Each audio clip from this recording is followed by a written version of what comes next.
பிரியமானவர்களே, இயேசு கிறிஸ்துவின் நாமத்தில் உங்களுக்கும் உங்களுடைய குடும்பத்தில் இருக்கிற எல்லாருக்கும் என் அன்பின் வாழ்த்துக்கள். இந்த நாளிலும் இந்த திங்கட்கிழமையிலையும் உங்கள் குடும்பத்தோடு சேர்ந்து குடும்ப ஜெபத்தில் பங்கு பெற்று ஜெபிப்பது எனக்கு பெரிய சந்தோஷம். என்னுடைய இயேசு விடுவிக்கிறார் குடும்பத்தினருக்கு ரொம்ப சந்தோஷம். குடும்ப ஜெபம் எவ்வளோ முக்கியம் பார்த்தீங்களா? குடும்ப ஜெபம் பண்ணும்போது தேவன் எப்படி ஆசீர்வதிக்கிறார் என்பதை இன்றைக்கு ஒரு சாட்சி மூலமாக நீங்கள் கேட்க போகிறீங்க. அதுக்கு முன்னால் குடும்பமாக பாட்டு பாடணும். நாங்கள் இயேசு விடுவிக்கிற குடும்பம் கூட தினமும் குடும்ப ஜெபம் வச்சு தான் ஊழியத்தை நாங்கள் ஆரம்பிப்போம். எல்லாருமே கூடி வந்து பாட்டு பாடி துதித்து ஜெபித்து தான் ஊழியத்தை ஆரம்பிப்பார். அது மாதிரி மாதத்தில் ஒரு நாள் நாங்கள் குடும்பமாக உபவாசம் பண்ணி ஜெபம் செய்வோம். அது மாதிரி குடும்பமாக இணைந்து ஜெபிக்கும் போது பெரிய ஆசீர்வாதம். என்னால் ஆண்டவர் துதிகளின் மத்தியிலே வாசம் பண்ணுகிறவர்ல, அதனால உங்களுடைய துதிக்கு மத்தியில் அவர் இறங்கி வருவார். ஆண்டவர் வந்துட்டா தேவதூதர்கள் பார்ப்பாங்க, ஆண்டவரே அந்த வீட்டுக்குள்ளே போயிட்டார், வாங்க நம்மளும் போகலாம். உங்கள் வீட்டுக்குள்ளே தேவதூதர்கள் வந்துடுவாங்க, பரலோகமே உங்கள் வீட்டுக்குள்ளே இறங்கி வந்துடும். அந்த மாதிரி உயிரோட பாடணும், மகிழ்ச்சியோட ஆண்டவரை துதித்த பாடணும். குட்டி பிள்ளைகள் தான் பாருங்கள் நல்ல சத்தமாக பாட்டு பாடுறாங்க. அதனால் எல்லாருமே வாய் திறந்து ஆண்டவரை துதித்த பாடணும். சரி, இந்த குடும்ப ஜெப ஆசீர்வாத நேரம், அந்த ஜெபத்தின் மூலமாக நன்மை பெற்றவங்க ஏராளமான பேர். இதில் இந்த குடும்ப ஆசீர்வாத ஜெப திட்டம்னு ஒரு திட்டத்தை ஆண்டவர் தந்து இப்போ அதில் சுமார் 87,000 பேர் இணைஞ்சிருக்கிறாங்க. 87,000 குடும்பங்கள் இந்த திட்டத்தில் இணைந்திருக்கிறாங்க.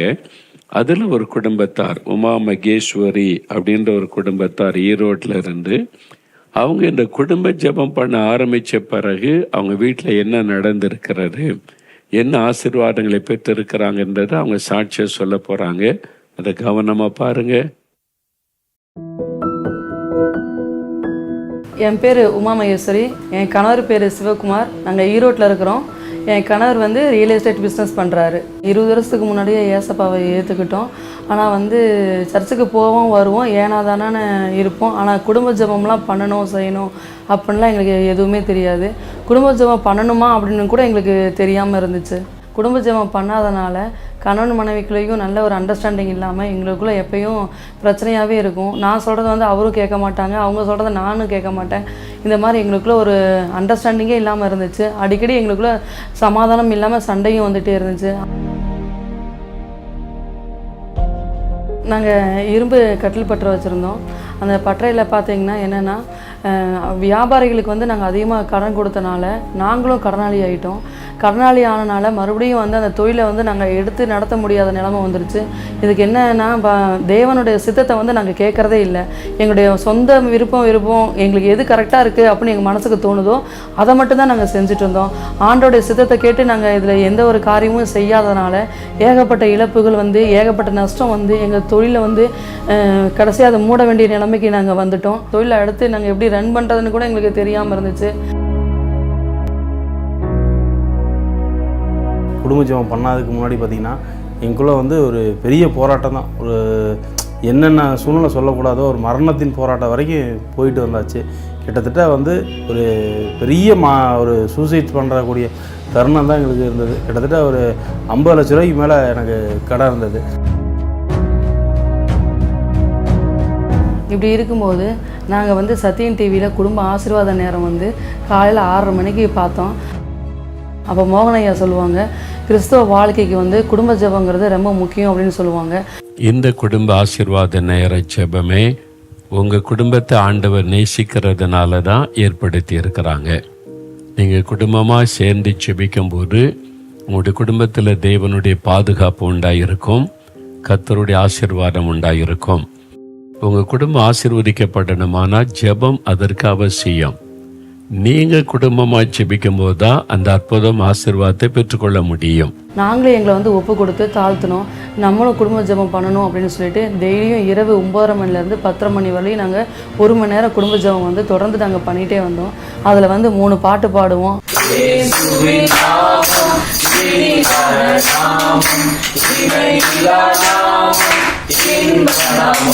ஆளுக்கு ஒவ்வொரு வருஷம் வாசிப்போம், தேசத்துக்காக ப்ரேயர் பண்ணுவோம். மோகனையா சொல்லுவாங்க, நீங்கள் உங்களுக்கு குடும்பத்தில் என்ன தேவைகள் இருக்குது, என்ன பிரச்சனைகள் இருக்குது, அதை வந்து இங்கே நோட்டில் எழுதி வச்சுக்கோங்க.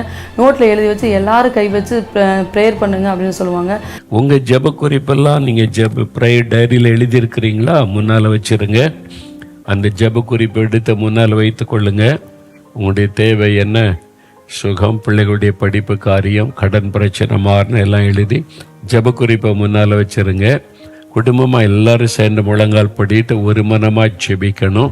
நாங்களும் அதை என் டைரியில் எழுதி வச்சுக்கிட்டு டெய்லி குடும்ப ஜெபத்தில் வந்து நோட்டு மேலே நாங்கள் எல்லாரும் 4 பேர் சேர்ந்து ஒட்டுக்காக கை வச்சுக்குவோம். கை வச்சு அதை ரெகுலராக நாங்கள் ப்ரே பண்ணிகிட்டே இருந்தோம். டைரியில் வந்து நாங்கள் கை வச்சு ஜெபிக்க எங்கள் குடும்பத்தில் வந்து அநேக மாற்றங்கள் வந்துகிட்டே இருந்துச்சு. என் கணவன் மனைவிக்குள்ளேயும் நல்ல ஒரு ஒருமனம் வந்துச்சு, சமாதானம் வந்துச்சு. இப்போ வந்து என்னென்னா ஒருத்தருக்கு ஒருத்தர் வந்து கேட்காம நாங்கள் எதையுமே டிசைட் பண்ணுறது கிடையாது. இப்போ ஏதாவது ஒரு பிஸ்னஸ் நாங்கள் பண்ணுறதா இருந்தாலும் நாங்கள் ஒருத்தருக்கு ஒருத்தர் கலந்து ஆலோசனை பண்ணி நாங்கள் செய்வோம். அது மட்டும் இல்லாமல் பார்த்தீங்கன்னா நாங்கள் குடும்ப ஜெபம் பண்ணுறது மூலமாக ஆண்டவர் வந்து இந்த வியாபாரத்துலேருந்து எங்களுக்கு இன்னொரு முன்னேற்றமான வியாபாரத்தை ரியல் எஸ்டேட் பிஸ்னஸ் பண்ணுறதுக்கு ஆண்டவர் வந்து ஒரு புதிய வாசல் எங்களுக்கு திறந்து கொடுத்தாரு. அந்த ரியல் எஸ்டேட் பிஸ்னஸ் மூலமாக நாங்கள் இழந்து போனதை எல்லாத்தையும் ஆண்டவர் வந்து எங்களுக்கு ரெட்டிப்பாக திருப்பி கொடுத்தாரு. குடும்ப ஜெபம் பண்ணதுக்கு அப்புறமேட்டு தான் எனக்கு 50 லட்ச ரூபா கடனையே கர்த்தரை வந்து அடைக்க கிருபை செய்தார். அதுக்கு மேலே பார்த்தீங்கன்னா நாங்கள் வந்து ஒரு 5-6 லேண்டு வாங்கியிருக்கிறோம். 5-6 லேண்டு பார்த்தீங்கன்னாக்கா எல்லாமே ஒரு கர்த்தருடைய கிருபையால் நான் குடும்ப ஜெபம் பண்ணதுக்கப்புறமேட்டு தான் எங்களுக்கு வந்து லேண்டெல்லாம் கரையஞ்ச கிருபை செய்தார். அப்படி ஒரு சூழ்நிலையில் தான் நாங்கள் வாழ்க்கை தொடங்குச்சு. இப்படி பார்த்தீங்கன்னா வந்து எங்களுக்கு வந்து குடும்ப ஜெபம் பெரிய ஒரு ஆசீர்வாதமாக இருக்குது. முன்னாடி வந்து எங்ககிட்ட ஒரு பைக் மட்டும்தான் இருந்துச்சு. கர்த்தர் வந்து இப்போ ஒரு அழகான ஒரு காரை கொடுத்தாரு. ஒரு சின்ன காரியமாக இருந்தாலும் ஏசப்பாவோட சித்தத்தை கேட்டு தான் இப்போ நாங்கள் செய்கிறோம். எங்கள் குடும்பத்தில் சந்தோஷமும் சமாதானமும் ஆசீர்வாதமும் வந்ததுக்கு ஒரே காரணம் குடும்ப ஜெபம் தான். எங்கள் குடும்பம் எங்கள் குடும்பம் எங்கள் குடும்பம் இயேசுவின் குடும்பம், மகிழ்ச்சியான குடும்பம், ஆசீர்வாதமான குடும்பம். சாட்சியை கேட்டிங்களா? அருமையான சகோதரி அவங்க உமா மகேஸ்வரி, அவங்களுடைய குடும்பத்தில் பாருங்கள், முதல்ல சமாதானம் இல்லை, கணவன் மனைவிக்குள்ள ஒரு மனநிலை, எப்பவுமே சச்சரவு, சண்டை, நிம்மதியற்ற சூழ்நிலை. அப்புறம் ஆசீர்வாதம் இல்லை, நிறைய நஷ்டம், இழப்பு, 50 லட்சம் கடன், மாதிரி பிரச்சனை, குழப்பமான ஒரு நிலைமை. ஆனால் குடும்ப ஜெபம் ஆரம்பித்து அவங்க ஜெபிக்க ஆரம்பித்த பிறகு முதலாவது அந்த வீட்டுக்குள்ளே சமாதானம், கணவன் மனைவிக்குள்ளே ஒரு மனம், ஒரு ஐக்கியம், பிள்ளைகளுக்குள்ள ஒரு சமாதானத்தை தேவன் அருளினார். 2வது பாருங்க, ஆண்டவர் இந்த கொடூரமான காலத்திலும் பாதுகாத்து கொண்டார் இந்த குடும்பத்தை. 3வது கர்த்தர் ஆசீர்வதித்தார். 50 லட்சம் கடனை மாத்திட்டாரு, வருமானத்தை பெருக பண்ணினார். இன்னைக்கு குடும்பமா சந்தோஷமா மன மகிழ்ச்சியா இருக்கிறாங்கல்ல. அதுக்கு தான் நீங்க குடும்பமா ஜெபிக்கும் போது இந்த நன்மையெல்லாம் உங்களுக்கு உண்டாகும். ஆவிக்குரிய ஆசீர்வாதம், உலகத்துக்கு அடுத்த ஆசீர்வாதம், சரீரத்துக்கு அடுத்த நல்ல சுகம், இந்த மாதிரி சகல விதத்தில் ஆசீர்வதிக்கப்படுவீங்க. அதனால இந்த ஜெபம், குடும்ப ஜெபத்தில் நீங்கள் கவனம் செலுத்த வேண்டும். இந்த குடும்ப ஜெபத்தில் ஆசீர்வாத ஜெபத்தில் இணைகிறவங்களுக்கு நாங்கள் ஜெபிக்கிறோம். 2003ஆம் வருஷம்தான் கர்த்தர் அதை குறித்து சொல்லி குடும்பங்களுக்காக என்னென்ன ஜெபிக்கணும்னு பேசினார். 3 காரியம். முதலாவது ஆண்டவர் சொன்னார், குடும்பங்களின் சமாதானத்துக்காக ஜெபம் பண்ணு. கணவன் மனைவி, பெற்றோர் பிள்ளைகள், மாமியார் மருமகள், அந்த உறவுகளுக்குள்ளே ஒரு சமாதானம். வீட்டில் சமாதானம் இல்லைன்னா நிம்மதி இருக்காது. எப்பவும் கணவன் மனைவி சண்டை, முறுமுறுத்துக்கிட்டு இருந்தா, மாமியார் மருமகள் அப்படி மூஞ்சி தூக்கிக்கிட்டு இருந்தா எப்படிங்க சந்தோஷம் இருக்கும்? அது ஒரு நரகம், ஒரு குடும்பம் நரகம். அதுக்காக குடும்பத்தை ஆண்டவர் கொடுத்தார். குடும்பன்றது குட்டி மோட்சமாக இருக்கணும். அப்போ அங்கே இருக்கிற மனிதர்களுக்குள்ளே சமாதானம், உறவுகளுக்குள்ளே சமாதானம் வரணும். இந்த சமாதானத்தை கெடுக்க தான் பிசாசு முயற்சி பண்ணுவான். யாரையாவது தூண்டி விடுவான். யாரும் வீட்டுக்குள்ளேயே ஒருத்தர் மூலமாக பிரச்சனையை உண்டாக்கி ஒன்றுமில்லாத காரியத்தை பெருசாக்கி சமாதானத்தை கெடுத்து விடுவான். அப்போ முதல்ல குடும்பங்களின் சமாதானத்துக்காக ஜெபிக்கணும் அப்படின்னு ஆண்டவர் சொன்னார். எல்லாரும் ரட்சிக்கப்பட்டால் தானே சமாதானம் வரும். ஒருத்தர் மட்டும் ரட்சிக்கப்படலைன்னா அவர் துன்மார்க்கமாய் நடப்பார், குடும்ப சமாதானம் பாதிக்கப்படும். அதனால குடும்பத்தில் இருக்கிற எல்லாரும் ரட்சிக்கப்படணும், சமாதானத்தோடு இருக்கணும். முதல்ல ஜெபம். ரெண்டாவது ஆண்டவர் சொன்னது குடும்பங்களின் பாதுகாப்புக்காக ஜெபிக்கணும். அப்போ அதுக்காக ஜெபிக்கிறோம். உங்களுடைய நம்முடைய ஜெபக்குழுவில் தினமும் ஜெபிக்கிறோம். அப்போ குடும்பங்களின் பாதுகாப்பு, எத்தனையோ தீமைகள் இருக்குல்ல, பகலில் பறக்கும் அம்புகள், இரவில் நடமாடும் கொள்ளை நோய்கள், பகலில் பாழாக்கக்கூடிய அந்த கொள்ளை நோய்கள், இது மாதிரி பாழாக்குகிறவன் பிசாசானவனுடைய கிரியைகள், பலவிதமான கண்ணுக்கு தெரியாத ஆபத்தெல்லாம் இருக்கிறது. அப்போ வாதை, ஆண்டவர் சில வாதை உன் கூடாரத்தை உன் வீட்டை அணுகாது. அப்போ அந்த வாக்குத்தத்தெல்லாம் நிறைவேறணும். அப்போ குடும்பங்களுக்கு விரோதமாய் பல ஆபத்துகளை விளைவிக்கிற பொல்லாத மனிதர்கள் இருக்கிறாங்க, பொல்லாத ஆவிகள் இருக்கிறது, இயற்கை பேரழிவுகள் இருக்கிறது. இதுக்கெல்லாம் விலக்கி நாமும் நம்முடைய குடும்பமும் பாதுகாக்கப்படணும். ஆண்டவர் அதில் அக்கறை உள்ளவர். ஆண்டவர் உங்களையும் உங்களுடைய குடும்பத்தை பாதுகாப்பதிலே தேவன் அக்கறை உள்ள தேவன். அப்போ அதுக்காக ஜெபிப்பார், குடும்பத்தினுடைய பாதுகாப்புக்காக ஜெபிப்பார். அப்படி ஜெபிக்கும் போது அந்த குடும்பத்தின் மேல கர்த்தருடைய பாதுகாப்பு உண்டாயிருக்கும். தேவதூதருடைய பிரசன்னம் சூழ்ந்து கொள்ளும். யோபுவையும் அவன் வீட்டையும் அவன் குடும்பத்தாரையும் அவனுக்கு உண்டான எல்லாவற்றையும் ஆண்டவர் வேலி அடைத்து பாதுகாத்தார்னு நம்ம வேத புஸ்தகத்தில் யோபு 1:10 வாசிக்கிறோம். அப்போ அதே தான் உங்களுக்கும். நீங்கள் ரட்சிக்கப்பட்ட ஆண்டுக்குள்ளே வந்து விட்டால் உங்களுடைய குடும்பத்தை சுற்றிலும் ஆண்டவர் வேலி அடைத்து பாதுகாக்கிறார். அந்த வேலி பாதிக்கப்பட்டுறக்கூடாது, அந்த வேலி நிரந்தரமாக இருக்கணும். அதுக்கு தான் ஜெபம்.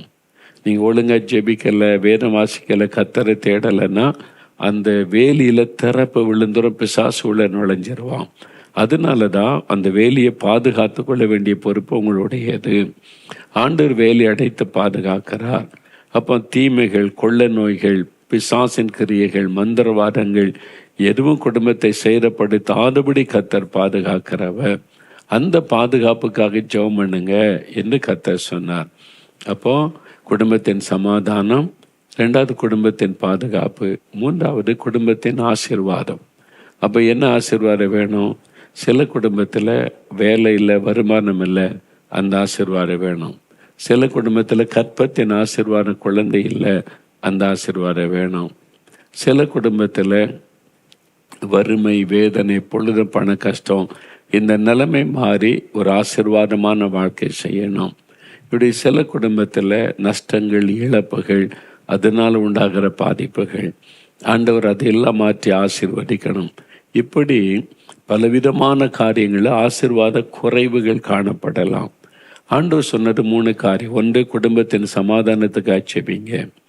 ரெண்டாவது, குடும்பத்தின் பாதுகாப்புக்காக ஜெபிக்கணும். மூன்றாவது, குடும்பத்தின் ஆசீர்வாதம்.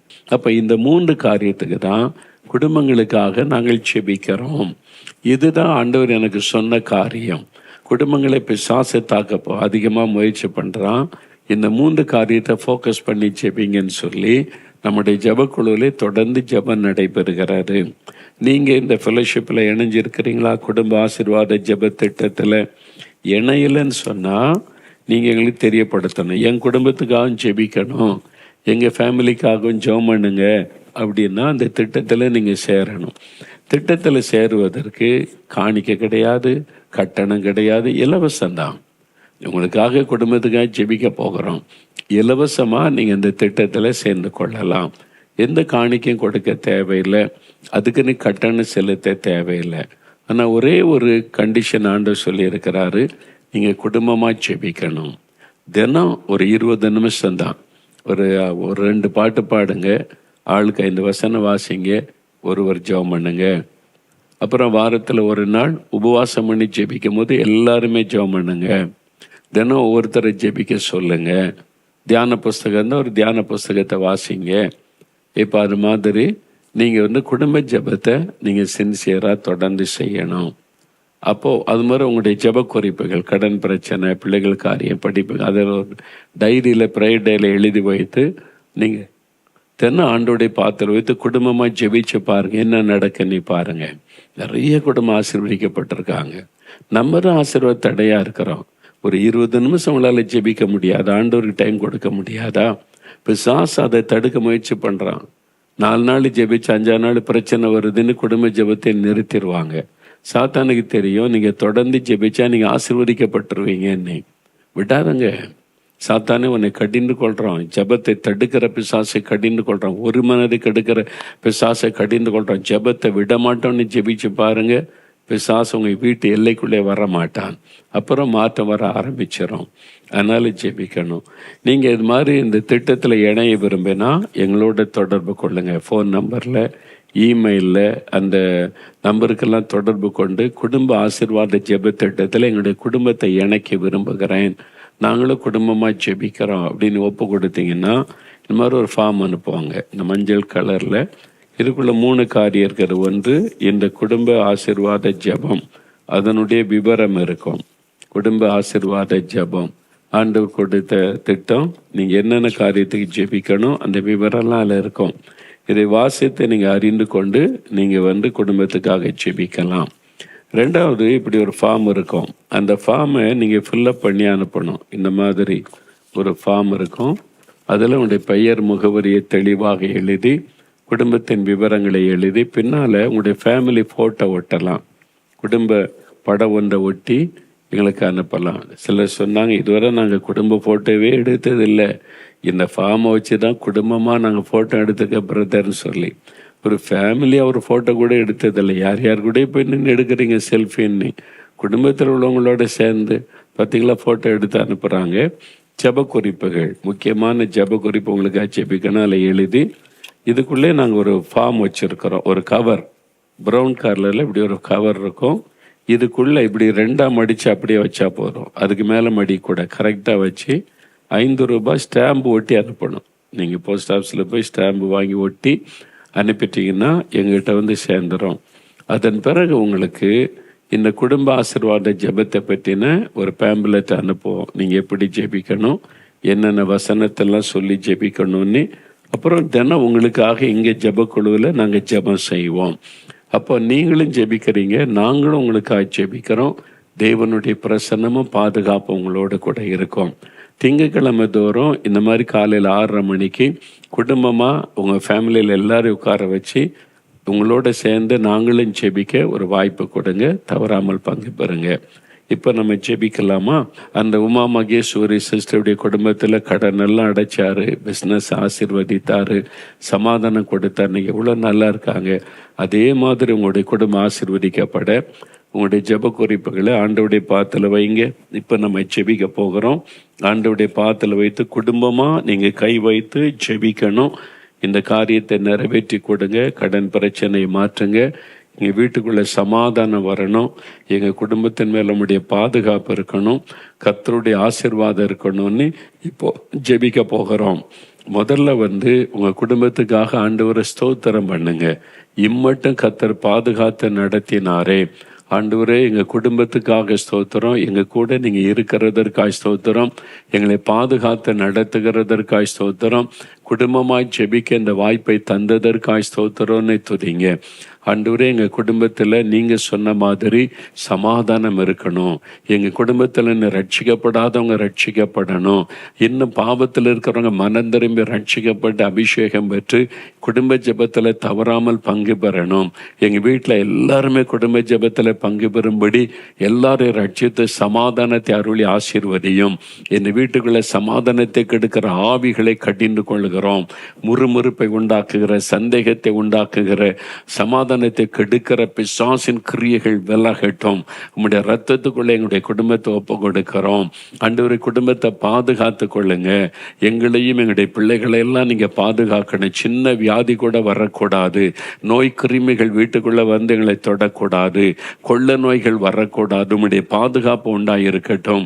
பொல்லாத ஆவிகள், மந்திர பில்லிசுனி கிரியைகள் எதுவும் எங்களுடைய வீட்டுக்குள்ளே நுழையாதபடி உங்களுடைய ரத்தத்தை தெளிக்கிற வேலி அடைத்து பாதுகாத்து கொள்ளுங்க. எங்கள் பிள்ளைகளை பாதுகாத்து கொள்ளுங்க. வெளியில் போகிறாங்க, ஸ்கூலுக்கு போகிறாங்க, வர்றாங்க, உங்களுடைய தூதர்களை வைத்து பாதுகாத்து கொள்ளுங்க. எங்களை முழுமையாக உங்களுடைய பாதுகாப்பின் கருத்துக்களை ஒப்பு கொடுக்கிறோம். எங்களை ஆசீர்வதிங்க. கடன் பிரச்சனையை மாற்றுங்க. வேலைக்கு வழி திறந்து கொடுங்க. பிள்ளைகளுடைய திருமண காரியத்தை வாய்க்க பண்ணுங்க. கற்பத்தின் ஆசீர்வாதத்தை கொடுங்க. ஆண்டவரே கடன் பிரச்சனை மாறணும். கடன் இல்லாத ஒரு வாழ்க்கை எங்களுக்கு வேணும். நீங்கள் அற்புதம் செய்யுங்க. இந்த கடன் எல்லாம் அடைக்க உதவி செய்யுங்க. இனி கடன் வாங்காதபடி வாழ்வதற்கு கிருபை கொடுங்க. ஆசீர்வதிங்க. உடைய வருமானத்தை ஆசீர்வதிங்க, பெருக பண்ணுங்க. நீங்க வாக்கு கொடுத்தபடி எங்களையும் உங்களுடைய குடும்பத்தையும் ஆசீர்வதிங்க தகப்பனே. அதே மாதிரி எங்களுடைய சபைக்காக செபிக்கிறோம். எங்களுடைய பாஸ்டருக்காக, மெய்ப்பருக்காக அவங்க குடும்பத்தை ஆசீர்வதிங்க. அவங்க குடும்பத்தில் சமாதானம், ஆசீர்வாதம் பெருகட்டும். எங்க சபையில் இருக்கிற எல்லா விசுவாச குடும்பங்களுக்காக ஜெபிக்கிறோம். எல்லா குடும்பத்திலையும் குடும்ப ஜெபம் நடக்கணும், ஆசீர்வாதம் உண்டாகணும். உங்களை ஆசீர்வதித்து நாங்கள் ஜெபிக்கிறோம்.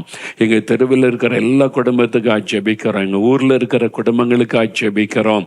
உங்களுடைய ரத்தத்தை நாங்கள் தெளித்து ஜெபிக்கிறோம். பிசாசின் கிரியைகள் அழியட்டும். குடும்பங்களுக்கு விரோதமாய் எழும்புகிற சாத்தானுடைய கிரியைகள், தவறான நம்பிக்கைகளை கொண்டு வருகிற ஆவிகள், பிசாசின் வல்லமைகள், மந்திர வல்லமைகள் எல்லாம் அழியட்டும். உங்களுடைய ரத்தத்தை தெளித்து நாங்கள் ஜெபிக்கிறோம். அன்றுவரை எல்லா வீடுகளுக்குள்ள ரட்சிப்பின் சத்தம் வரணும், ஜெப சத்தம் வரணும், பாடல் சத்தம் வரணும். எல்லா குடும்பங்களையும் ஜெபிக்கிற குடும்பங்களா மாறணும். அதற்காக நாங்கள் ஜெபிக்கிறோம். இயேசுவின் நாமத்தில் அந்த ஆசீர்வாதம் உண்டாகட்டும். ஜெபத்தை கேட்டதற்காக ஸ்தோத்திரம். எங்களுடைய ஜெப விண்ணப்பங்களை பாதத்தில் வைத்திருக்கிறோம். இந்த தேவைகளை சந்தியும், கடன் பிரச்சனைகளை மாற்றும், எங்களுக்கான ஆசீர்வாதத்தை கட்டளையிடும். நாங்கள் கேட்டுக்கொண்ட காரியத்தை எல்லாம் வாய்க்க பண்ணுகிற தேவனுக்கு ஸ்தோத்திரம். இயேசுவின் நாமத்தில் ஜெபிக்கிறோம். ஆமேன், ஆமேன். என் ஆத்துமாவே கர்த்தரை சோஸ்தரி, என் முழு உள்ளமே அவருடைய பரிசுத்தமுள்ள நாமத்தை சோஸ்தரி. என் ஆத்துமாவே கர்த்தரை சோஸ்தரி, அவர் செய்த சகல உபகாரங்களை மறவாதே. ஆமேன், ஆமேன். கவனிங்க, அந்த உமா மகேஸ்வரி குடும்பத்தார் சாட்சி சொன்னாங்கல்ல, உங்கள் வீட்லையும் அப்படி அற்புதம் நடந்திருக்கும். குடும்ப ஜெபம் ஆரம்பித்த பிறகு உங்களுடைய வீட்டில் ரட்சிப்பு உண்டாயிருக்குது, சமாதானம் உண்டாயிருக்குது, தடைகள் மாறி காரியம் வாய்க்கப்பட்டு இருக்கிறது, ஆசீர்வாதம் வந்திருக்கிறது. இதெல்லாம் நீங்கள் ஷேர் பண்ணலாம், உங்களுடைய அனுபவத்தை சொல்லலாம். நீங்களும் குடும்பமாக சாட்சி சொல்ல விரும்பினால் நீங்கள் எங்களுக்கு ஃபோனில் தெரியப்படுத்துங்க. நீங்கள் இங்கே வர வேண்டியதில்லை. உங்கள் வீட்டுக்கே எங்களுடைய குழுவினர் வந்து அந்த சாட்சியை அவங்க வந்து ரெக்கார்ட் பண்ணி கொள்ளுவாங்க. தெரியப்படுத்துறீங்களா? நீங்கள் பெற்றுக்கொண்ட நன்மை இப்படி சொன்னால் இன்னும் நிறைய பேர் உற்சாகம் அடைந்து குடும்பமாக ஜெபிப்பாங்க. கர்த்தருடைய ஆசீர்வாதம் உங்களோடு இருப்பதாக. ஆமேன்.